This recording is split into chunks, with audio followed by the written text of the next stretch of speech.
Halo semuanya, di episode Story of Communication kali ini kita bakal ngebahas tentang konsentrasi yang ada di ilmu komunikasi Universitas Andalas. Di episode pertama kita udah tahu kan kalau misalnya di ilmu komunikasi UNAN, mahasiswanya yang udah semester 5 itu bakalan memilih konsentrasi di antara 4 konsentrasi yang ada, yaitu ada manajemen komunikasi, public relations, media TV dan film, dan juga jurnalistik. Nah, kalau misalnya kamu adalah mahasiswa ilmu komunikasi atau misalnya calon mahasiswa ilmu komunikasi UNAN yang pengen tahu nih nanti pas semester 5 kira-kira bakalan ngambil konsen apa ya? Hari ini kita bakalan ngulik lebih dalam lagi mengenai keempat konsentrasi tersebut. Tapi sebelumnya, kita bakal bahas 2 konsentrasi dulu, yaitu PR dan juga manajemen komunikasi.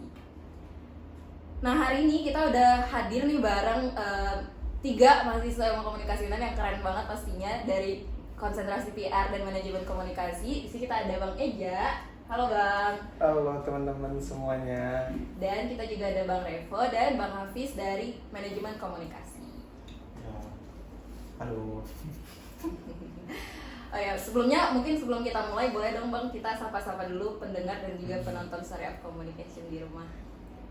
Perkenalan diri aja. Oke, perkenalkan nama saya Hafiz, Hafiz Etiarfi. Teman-teman bisa manggil Hafiz. Saya dari Ilmu Komunikasi angkatan 2017. Saya Revo Malikarasi, juga sama dari konsentrasi manajemen komunikasi angkatan 2017. Ya perkenalkan teman-teman semuanya, nama aku Fareza Aditya, dipanggilnya tuh Eja biasanya di kampus. Konsentrasi Public Relation angkatan 2016. Oke, nah daripada lama-lama lagi nih, mungkin yang udah lagi dengar atau lagi nonton sekarang pasti udah kepo kan. Apalagi sekarang tuh mahasiswa semester 4 itu udah pada mau masuk ke konsentrasi. Dan banyak banget nih yang kepo mengenai konsentrasi PR dan manajemen komunikasi. Karena balik lagi, kedua konsentrasi ini tuh yang paling banyak gitu peminatnya.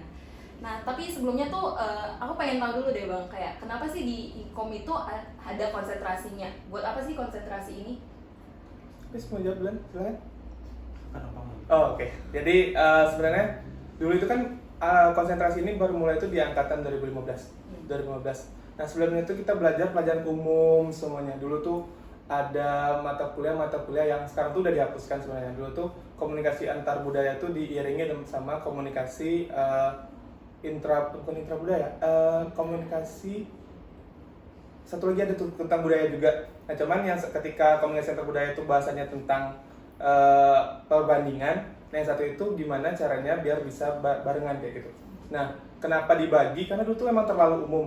Secara keseluruhan kita terlalu umumnya itu. Jadi pas lulus pun mahasiswa ini nggak jelas nih bidangnya kemana, pendalamannya apa. Terus walaupun kakak-kakak senior kita tuh udah pada keren-keren ya, ada yang di sinema, ada yang di sini bla bla bla segala macam. Cuman mengikuti perkembangan zaman kampus-kampus luar, kita ketinggalan. Of course kita ketinggalan. Nah, makanya dibikinlah konsentrasi. Nah, kalau tidak salah juga tuh di semester depan di angkatan 2021 kalau nggak salah, itu bakal ada kurikulum baru dan itu lebih pendalaman lagi sebenarnya, karena radio, animasi dan juga lab itu akan hidup dan itu akan ngasih sertifikat untuk mahasiswa. Nah, gitu kurang lebih kalau nggak salah. Berarti ya kalau di Ikom ini karena dulunya itu terlalu umum, jadi akhirnya dibikin konsentrasi biar lebih fokus juga gitu kan. Mungkin Bang Revo dan Bang Hafiz mau jawab juga? Sebenarnya kurang lebih sama juga sih sama Bang Eja, karena kan di ilmu komunikasi ini ya yang kata Bang Eja masih terlalu umum dan adanya konsentrasi ini kita bakal menyesuaikan sesuai dengan minat masing-masing dari mahasiswa itu gitu. Benar. Nah terus kalau misalnya nanti kan dari awal tuh kita biasanya banyak belajar yang umum dulu kan. Nah terus nanti nilai konsentrasi ini kapan sih Bang? Abang mau jawab dulu. Jadi konsentrasi itu kan dimulainya di semester 4 ke 5. Okay. Nah itu berlaku di angkatan 2015, 16, 17, 18, 19, 20 kalau tidak salah. 19 kalau tidak salah. Di angkatan 2020 nanti itu kalau jadi kurikulum baru, entah di 2021, konsentrasi itu diambil dari semester 3. Gitu. Jadi memang dari semester 5 kita ngambil konsentrasi dan itu ada syarat-syaratnya. Gitu. Kurang lebih begitu. Kalau dari Bang Revo atau Bang? Ya, sebenarnya emang ada perubahan kurikulum. Saya sendiri juga terlibat terkait evaluasi mata kuliah Mankom yang udah nggak relevan lagi dengan keadaan sekarang. Karena sebelumnya itu banyak mata kuliah yang condong atau berkiblat ke IPB, yang sebenarnya ada beberapa mata kuliah yang juga condong ke kiblatnya ke Unpad. Jadi ingin diselaraskan antara mata kuliah yang ada sehingga jelas arah Mankom ini kemana. Begitu juga dengan konsentrasi yang lain. Berarti kemungkinan di tahun 2021 ini bakalan ada perubahan tentang konsentrasi dan juga kurikulumnya. Iya, kalau lebih kayak gitu. Nah terus kan nanti kalau misalnya mahasiswa ini dari umum terus dia mau masuk konsentrasi, itu tahapan apa aja sih yang mau dilaluin, atau mungkin ada seleksi dan syarat-syaratnya tuh apa aja sih Bang? Yang masih segar lah, jawab. Ini seingat Hafiz aja ya, pada saat sebelum mau masuk konsentrasi itu biasanya jurusan mengadakan semacam sosialisasi ya Bang. Nanti bakal jelasin Mankom ini apa, TV film ini bagaimana, selanjutnya jurnalistik dan PR. Nah setelah sosialisasi, biasanya sosialisasi itu di semester 4, dan di pertengahan antara semester 4 dan semester 5 itu nanti baru kita melaksanakan apa itu wawancara konsentrasi. Nanti mahasiswa semester 4 itu bakal diarahin nih, dia mau wawancara di konsentrasi mana, nanti bakal ditentukan sama masing-masing dosennya. Itu sih.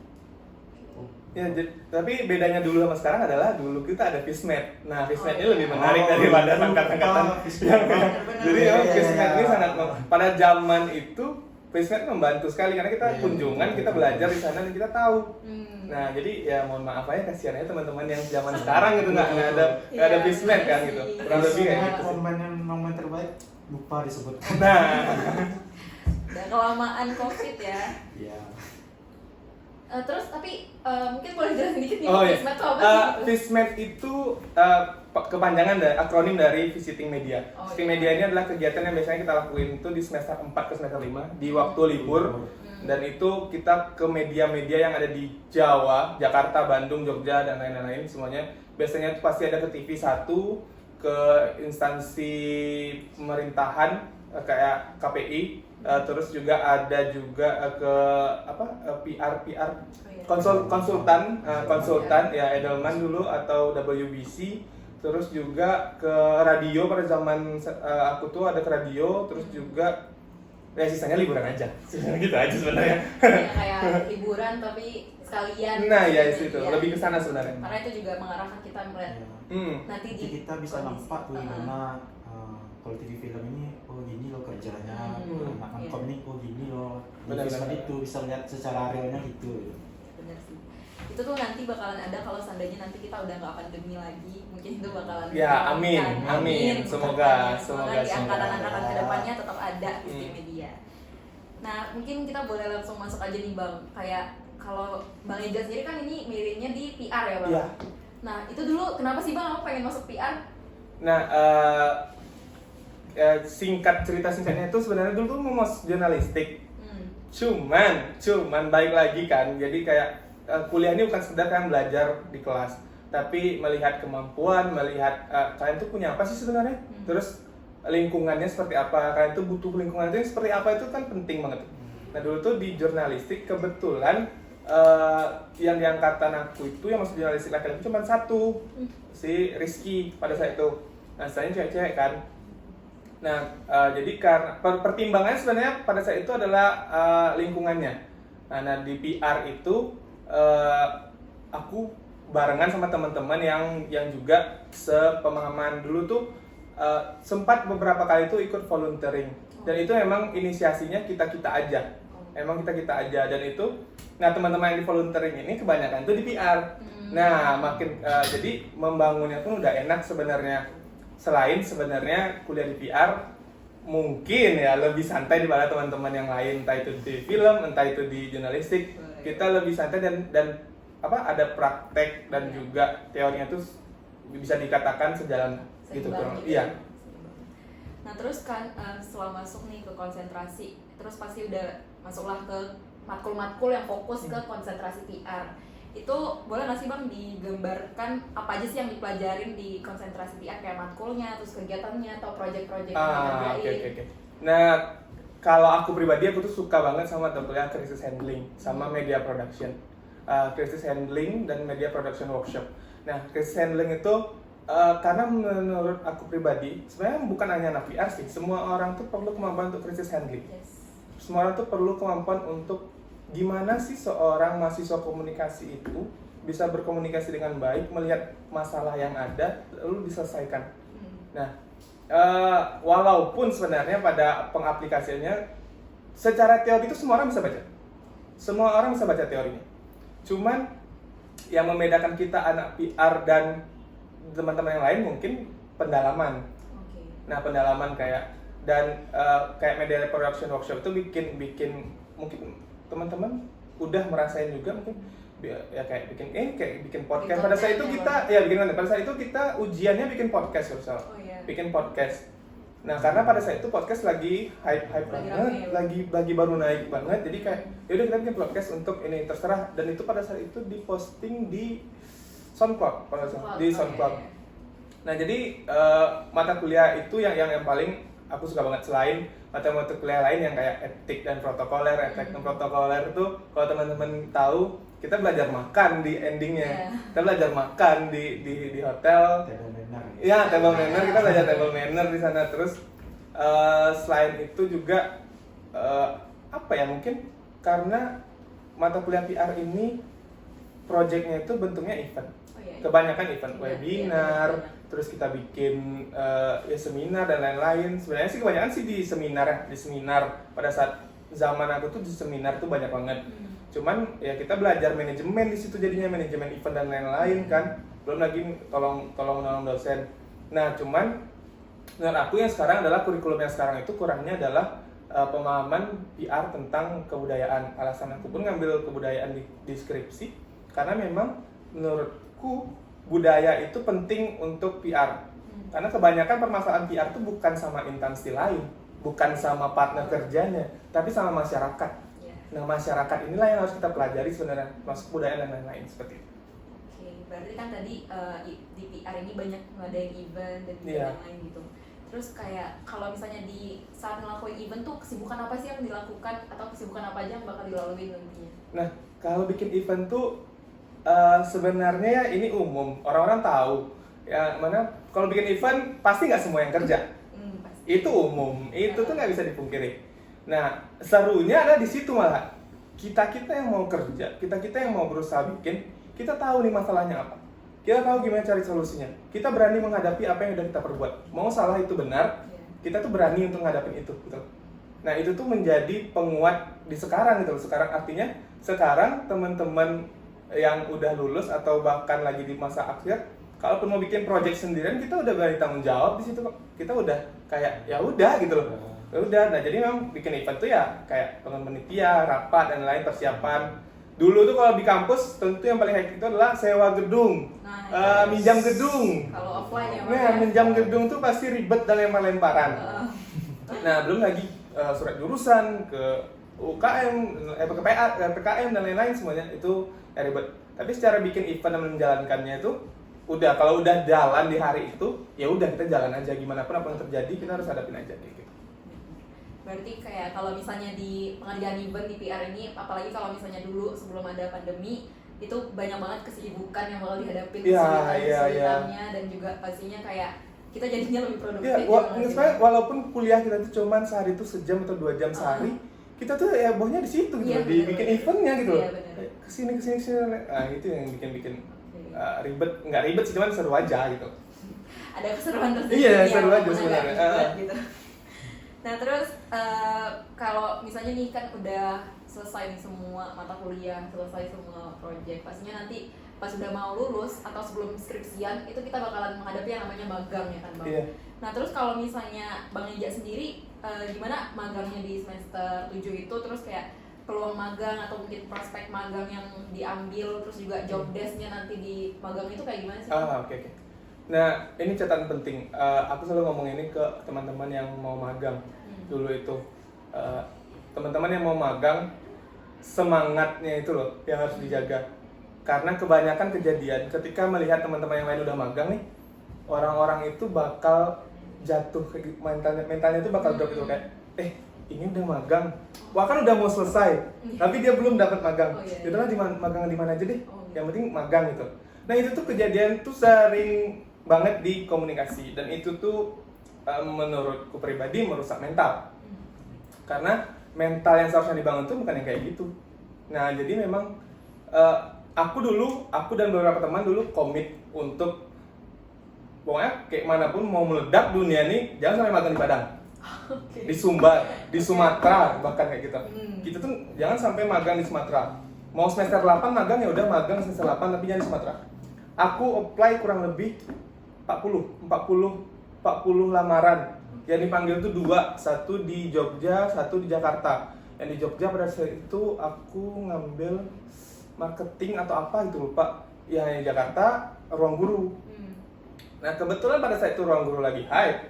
Dan pemikiran pada saat itu adalah startup kan, startup. Ya udah ambil ruang guru, karena ambil ruang guru walaupun cuma aku paid internship. Aku paid internship 1 juta sebulan, uang 1 juta ini memang benar-benar untuk kos doang. Di Jakarta. Bener-bener ya, di Jakarta. Di Jakarta. Nah, tugasnya apa di ruang guru itu? Aku ngambil konten dan kerjaan aku di 2 bulan pertama aku bikin skrip, editing skrip. Kalau bikin skrip itu dari awal, kalau editing skrip itu adalah membuat gimana skrip ini enak untuk dibaca, gimana skrip ini enak untuk jadiin konten. Nah itu 2 bulan pertama. Awalnya tuh makan 2 bulan, terus user minta tambah sebulan lagi dong. Kita masih butuh nih katanya. Cuman dialihin ke konten kreatif. 2 bulan pertama tuh konten development. Yang sebulan terakhir tuh konten kreatif. Konten kreatif ini aku lebih banyak ke direct bikin video. Selain bikin editing script, aku banyak nge-direct video. Jadi aku di ruang gurunya itu di Skill Academy pada saat itu. Skill Academy itu baru banget pada saat itu. Jadi memang kejar tayang bikin konten. Aku anak magang aja megang pada saat itu 6 konten. Wow. 6 apa 7 konten itu. Satu konten itu berisi 13 sampai 14 video. Jadi itu memang kejar. Aku Sabtu Minggu masuk lembur. Kadang pulang malam jam 12. Tapi itu beneran enak, seru untuk teman-teman yang punya niatan untuk magang yang enak. Saranku adalah pergilah ke tempat yang industrinya maju. Industrinya yang hidup. Kalian banyak dapat ilmu di sana kayak gitu. Lebih worth ya Bang. Iya, of course. Iya. Ih, seru banget sih, tapi kayaknya magang sama Eja seru banget walaupun effort banget ya Bang. Iya, effort. Ini 40 Gini, ya. aku magang di saat orang-orang lain tuh udah setengah jalan magang. Aku baru berangkat magang tuh di 8 Oktober. 8 Oktober di saat orang lain tuh yang magang, teman-teman yang magang itu ada yang udah mau selesai, udah ada ini stres ya, depres hampir. Karena memang kayak mikir, aduh kok nggak dapet ya? Apakah kita sebodoh itu? Ternyata enggak, serius, ternyata enggak. Banyak kok teman-teman yang lain tuh ada yang di Cashback, ada yang di Liputan 6, ada yang di Farnion, ada yang di agensi model, dan kita berhak di sana, kita punya kemampuan di sana gitu loh. Jadi jangan pernah minder, kayak ditolak sekali 2 kali itu biasa gitu loh, biasa banget. Jadi semangatlah untuk teman-teman yang mau cari magang. Konsisten. Yes, jadi kayak kalau misalnya aku ambil petik hikmahnya tuh ya, jadi kayak walaupun kita ngelihat orang lain tuh lebih duluan, tapi itu belum tentu timeline orang tuh sama kita. Iya, benar. Jadi kayak walaupun kita terlambat, itu belum tentu itu buruk gitu ya. Iya, benar. Jadi kayak walaupun misalnya kita menganggap orang lain itu sudah lebih dulu, tapi kita terlambat, itu belum tentu kita terlambat, karena pasti ada sesuatu yang lebih baik di belakang itu. Kayak Bang Eja tadi tiba-tiba aja dapetnya di ruang guru gitu. Alhamdulillah Ya. Nah terus kalau misalnya udah selesai magang nih, kalau misalnya nanti udah lulus nih Bang, apa sih skill atau misalnya knowledge yang pastinya bakalan diharapkan anak-anak PR ini mampu gitu Bang? Nah sebenarnya kalau diharapkan mampu tuh banyak banget yang diharapkan dosen-dosen ke kita. Yes. Cuman kalau menurutku pribadi yang harus dimiliki seorang PR adalah kemampuan menulis, kemampuan berpikir kreatif, kemampuan untuk crisis handling. Paling tidak anak PR harus punya salah satu dari itu. Paling tidak. Kenapa? Karena aku mau nyampaikan ini berdasarkan pengalaman aja. Maksudnya tuh kayak aku belum kerja juga, aku belum lulus juga. Jadi menurutku ini paling penting, ini penting gitu loh. Jadi kalau untuk teman-teman atau kakak-kakak atau abang-abang yang nonton ini, yang mendengarkan ini udah punya pengalaman lebih, aku minta maaf aja. Nah gitu. Jadi memang kayak 3 itu penting karena anak PR itu di sana nanti itu. Karena kayak mendadak aja tuh, kayak kalau kita punya kemampuan PR tuh, misalnya kayak KKN, kalau dengar dari anak komunikasi terus PR, oh bisa ngomong pasti gitu loh, udah fix disuruh jadi MC, iya jadi MC. Aku waktu di ruang guru juga sesekali diminta untuk komunikasi sama expert itu yang nyampein materi. Nah itu tuh kan mau nggak mau kita harus punya kemampuan itu kan, membangun hubungan yang baik dengan orang, terus bikin skrip misalnya ya, itu tulis menulis emang harus terlepas yang mau menulis itu formal, tulisannya tidak formal, entah itu story apa sebenarnya, itu cerpen, novel dan lain, bebas, yang penting kalian itu punya kemampuan menulis. Itu tuh adalah dasar, mungkin itu bukan dasar PR aja sih, itu dasar komunikasi secara umum. Dan seharusnya kita anak PR punya dan mau belajar tentang itu gitu. Terus ini nanti kalau misalnya kita udah punya skill itu di PR, nanti kalau misalnya udah lulus nih, apa aja sih prospek kerja yang bisa kita masukin atau misalnya bisa kita apply gitu? Nah iya, kan kalau aku tadi kan bilang menulis itu karena memang pribadi pun aku mendalaminya di sana. Nah teman-teman yang lain pun ada yang mendalami tentang memang berpikir kreatifnya, krisis handlingnya. Nah itu tuh memang setiap orang beda yang didalami. Nah kalau prospek kerjanya nanti, kalau aku pribadi memandang anak PR itu banyak sebenarnya cabangnya mau kemana. Karena kemarin pun terakhir aku ngelihat lowongan pekerjaan itu yang saya tuh anak komunikasi. Anak komunikasi cuman requirement-nya nanti tuh ada tuh harus bisa ini, bisa ini, bisa ini, bisa ini gitu loh. Nah, jadi memang bisa di TV sebenarnya. Bisa di corporate, of course, di startup. Di startup tuh untuk teman-teman semuanya, kalau menurutku pribadi kalian harus coba sekali aja seumur hidup tuh kerja di startup. Karena di situ kalian dapat lingkungan baru, dapat ini terlepas kerja dan magang ya. Jadi dapat hal-hal menarik baru, kalian tahu profesionalitas pekerjaan, kalian tahu disiplin, kalian tahu semuanya di sana. Menurutku pribadi. Jadi memang kalau lahan pekerjaan, instansi pemerintahan udah jelas. Terus juga corporate, startup, TV. Mungkin kalau ditanya yang susah tuh paling kalau misalnya kita beralih beneran ke jurnalistik misalnya. Itu berat, bisa tapi berat gitu. Bahkan kebanyakan anak jurnalistik yang bisa masuk PR nih. Banyak banget kejadian anak jurnalistik udah kemampuan nulisnya udah luar biasa nih. Mereka bisa investigasi dan lain-lain. Masuk ke PR gampang banget sebenarnya. Itu mungkin kurang lebih kayak gitu. Oke, berarti kalau bisa aku simpulin itu PR ini bisa-bisa aja buat masuk ke industri yang lain kayak jurnalistik atau misalnya TV film, tapi mungkin orang-orang yang udah lebih duluan bisa di hal itu tuh mereka kayak udah di atas kita. Kalau begitu. Iya benar. Siap Bang. Berarti ini kayak kita udah bisa mengambil kesimpulan kalau misalnya anak PR itu tadi harus punya yang namanya crisis handling, terus juga kemampuan nulis gitu ya kan Bang. Tapi itu nggak mentok gitu ya Bang. Iya, nggak harus itu sebenarnya. Cuman tapi salah satunya paling nggak bisa lah untuk dicoba untuk didalami kayak gitu. Sip. Udah jelas banget sih kalau misalnya anak-anak yang pengen masuk PR nantinya tuh kalau dengerin ini kayaknya udah tergambar banget sih kayaknya mereka. Mudah-mudahan. Amin. Udah tergambar banget mereka bakalan ngapain aja nanti kalau udah masuk konsentrasi gitu. Nah tadi kita udah tahu nih apa aja mata kuliah dan juga praktek-praktek yang dijalanin sama anak-anak Mankom. Selanjutnya tuh kalau udah selesai semua perkuliahan, pasti kita bakalan masuk ke magang juga kan kayak Bang Eja tadi. Kalau dari Bang Revo sama Bang Hafiz sendiri gimana sih Bang prospek magang terus juga job desk-nya di magang itu kayak gimana Bang? Sebenarnya saya sama Hafiz ini sama tempat magangnya di dinas komunikasi provinsi Sumatera Barat di Kaltim. Di sana sebenarnya banyak lebih ke ini sih, inisiatif dari anak magangnya supaya dapat kerjaan yang lebih proper. Karena kadang mereka itu sibuk sendiri gitu loh. Karena ASN ini juga dituntut sama atasannya, jadi langsung kerja. Sampai-sampai anak magang itu kadang terlantar. Nah makanya perlu inisiatif kalau magang di instansi pemerintahan. Kemudian daripada itu, nah si Hafiz ini beda kerjaannya sama saya. Kalau saya itu lebih ke sering bikin press release. Jadi terkait kegiatan-kegiatan gubernur yang ada selama pandemi khususnya, karena banyak dia mengeluarkan statement terkait pandemi kan. Itu butuh adanya berita yang akan diterbitkan di websitenya si Diskominfo. Jadi press release-nya kadang anak magang yang bikin. Kemudian Nafis bisa jelasin yang lain.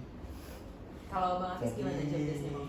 Kalau untuk Evo sendiri kan dia terkait press release kan, dan Hafiz sendiri karena skill Hafiz ini lebih ke kayak bikin flyer, edit video gitu. Tools, Jadi tools. tools. Jadi kita di Kominfo itu kebetulan waktu itu kita lagi di event MTQ nasional gitu. Jadi karena lagi banyak tuh kerjaannya tuh, jadi kita disuruh bikin konten untuk memperkenalkan Sumatera Barat inilah kepada seluruh pendatang, orang peserta yang lokal datang. Waktu itu Hafiz masih ingat disuruh bikin video tujuan-tujuan wisata di kota kabupaten di Sumatera Barat. Terus ada juga terkait protokol kesehatan karena pandemi juga kan, protokol kesehatan di Sumatera Barat ini bagaimana, dan ya semacam itu kayak input nilai peserta karena kan namanya event skala nasional itu harus cepat tuh. Jadi eventnya selesai malam, pagi harinya itu harus ada nilainya, itu harus diupdate gitu. Dan selanjutnya itu terakhir itu ada setelah MTQ nasional itu ada bukan event sih, lebih ke apa sih, pilkada serentak gitu. Kita juga mensosialisasikan pilkada itu secara protokol kesehatannya bagaimana, karena kan semasa pandemi juga kan pilkadanya pasti berbeda. Nah ya, mungkin seperti itu, dan itu kontennya itu ada bisa di YouTube Kominfo Sumbar, di IG-nya juga ada, di website-nya juga ada. Tapi kalau dari yang aku dengar tadi sih sama agak mirip itu nggak sih kayak sama job desk-nya Bang Eja tadi, walaupun jadi kayak anak PR dan Mankom ini sebenarnya beda-beda tipis ya Bang ya. Iya, bisa dikatakan beda-beda tipis. Iya benar.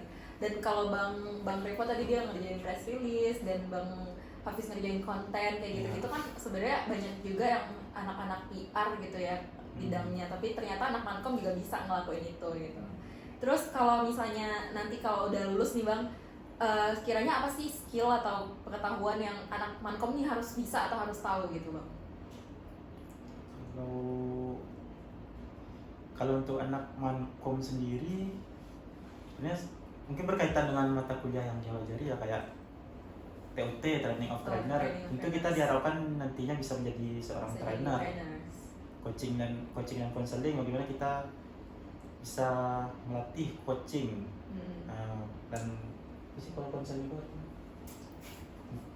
bisa permasalahan orang di perusahaan. Manajemen event, kita bisa mengelola sebuah event.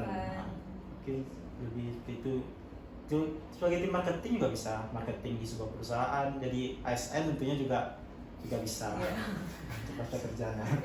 Kalau dari Bang Revo ada nggak Bang? Ya sebenarnya mengenai skill itu tercermin dari mata kuliah apa yang dijalani sebenarnya. Dari tugas-tugas juga membantu pengembangan itu. Jadi meskipun Mankom ini cukup berimbang antara prakteknya dengan teori-teori, karena juga banyak tugas-tugas paper, jadi skill yang harus dibutuhkan itu cukup kompleks juga jadinya. Jadi bisa memahami isu sosial, kemudian menuliskannya di paper, diteliti juga kalau memakai teori dan sebagainya. Kemudian juga bisa mata kuliah yang memang sifatnya praktisi, terus kita dikasih tugas yang memang praktek, jadinya juga harus bisa skill dari praktek tugas yang diberikan. Nah terus kalau misalnya tadi kan berarti Mankom ini banyak fokusnya ke kayak ke event dan juga pengembangan sumber daya manusia. Tapi bisa nggak sih atau boleh nggak sih anak Mankom ini nantinya ganti jalur misalnya ke jurnalistik atau ke TV film kayak yang tadi itu, gimana Bang? Sebenarnya bisa banget, karena kayak dari magang pun juga mendukung itu gitu. Misalkan kayak press release, meskipun saya dari Mankom, tapi itu kan berkaitan dengan pemberitaan. Iya. Ada publikasi. Nah, itu juga terkait dengan TV film sebenarnya, karena juga iya, butuh benar. video, butuh gambar yang diambil, sehingga semuanya itu sebenarnya beririsan. Dan gelar kita pun nanti juga SIKOM kan, jadinya nggak ada pembatasan, tergantung kapasitas kita aja setelah lulus itu, jadi pengen ngapain terserah aja. Terus ada nggak sih Bang kayak pesan-pesan atau tips buat anak-anak yang nantinya pengen milih Mankom gitu Bang? Tipsnya sih apa ya kalau Mankom itu Harus suka sama ini dulu lah, sama tugasnya. Tugasnya. ya harus Jadi mempertimbangkan benar-benar. tugas, dilihat dulu mata kuliahnya Iya, apakah cocok gitu. Karena kayak tadi Mankom ini banyak nulisan gitu. Iya, Kalau misalnya yes. nggak, kalau misalnya kita nggak pintar buat menulis atau memparafrase gitu kayaknya Iya. bakalan sulit ya Bang ya. Sebenarnya boleh aja sih, kayak Hafiz aja mencari Oh, iya. sendiri. Oh iya iya Untuk bisa masuk bisa Mankom. bisa. Buat mempersiapkan diri Iya. kayak bisa kali kita berubah kalau Nah. masuk Mankom. Bisa nggak Bang akhirnya? Alhamdulillah sampai sekarang bisa. Bisa ya Bang. Pokoknya sudah mulai berubah lah dari sebelumnya masih agak berbicara sama orang, sekarang udah mulai pelan-pelan udah mulai berani Sudah bisa jadi narasumber Storkom. Oh iya betul sudah sih, waktunya. benar banget sih Bang. Nah kalau dari Bang Ija ada nggak sih tips buat atau pesan-pesan buat nantinya adik-adik yang pengen masuk PR gitu? Tipsnya adalah teman-teman satu itu kalau bikin tugas janganlah mengkopas saja, karena dimanapun ya sedikit banyaknya yang kalian kerjain sendiri ataupun yang kita kerjain itu bakal nempel dan ingat. Nah, walaupun tugas-tugas PR itu kebanyakan memang tidak menulis ataupun tidak tertulis dan sejenisnya lah misalnya, cuman membaca, mengerti tentang mata kuliahnya, memahami tentang apa yang kita pelajari itu sangat amat penting. Karena nggak sedikit juga sebenarnya teman-teman tuh ada yang salah konsentrasi gitu loh. Yang akhirnya kenapa nggak bisa explore, karena dia nggak ngerti. Kenapa kok dia nggak bisa berkembang, karena nggak ngerti mau ngapain sebenarnya itu. Nah makanya dilihatlah mata kuliah wajib yang harus dipenuhi itu. Karena mata kuliah wajib misalnya kan untuk masuk PR Mankom itu kan ada mata kuliah wajib tuh yang harus dipenuhi. Nah itu tuh harus dipahami untuk bisa masuk konsentrasi itu gitu loh. Karena secara tidak langsung mata kuliah wajib ini itu tuh gambaran konsentrasinya. Iya. Nah kalau nggak itu aja nggak paham dan asal ngambil aja, jangan gitu loh. Konsentrasi ini digunakan untuk kalian tuh mendalami lagi gitu loh. Untuk kalian tuh ngerti lagi gimana maunya kehidupan kalian ke depan gitu di kampus ini gitu. Ya jadi kalau bisa tuh jangan yang ngasal aja gitu. Iya. Karena kadang kan banyak nih Bang orang yang kayak kuliahnya salah jurusan. Hmm. Ternyata udah bener jurusan masih bisa lagi salah jurusannya. Bisa.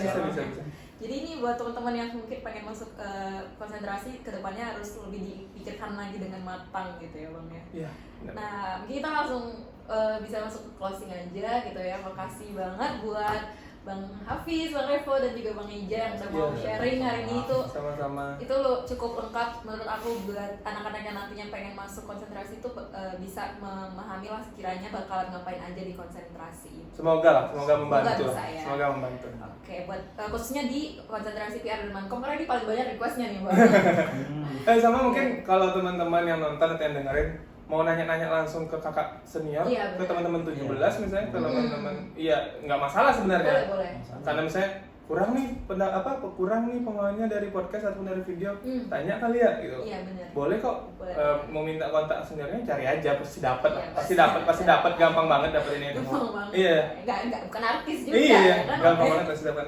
Oke, thank you sekali lagi buat Bang Hafiz, Bang Revo. Ya sama-sama dan Bang Ija. sudah Semoga mengundang. teman-teman yang pengen ngambil konsentrasi nanti bakalan lebih fokus dan terarah lagi dan tahu apa keinginannya. Sampai jumpa lagi di episode Story of Communication by Podcast Berkisah Komunikasi Unan selanjutnya. Dadah, Bye. terima kasih.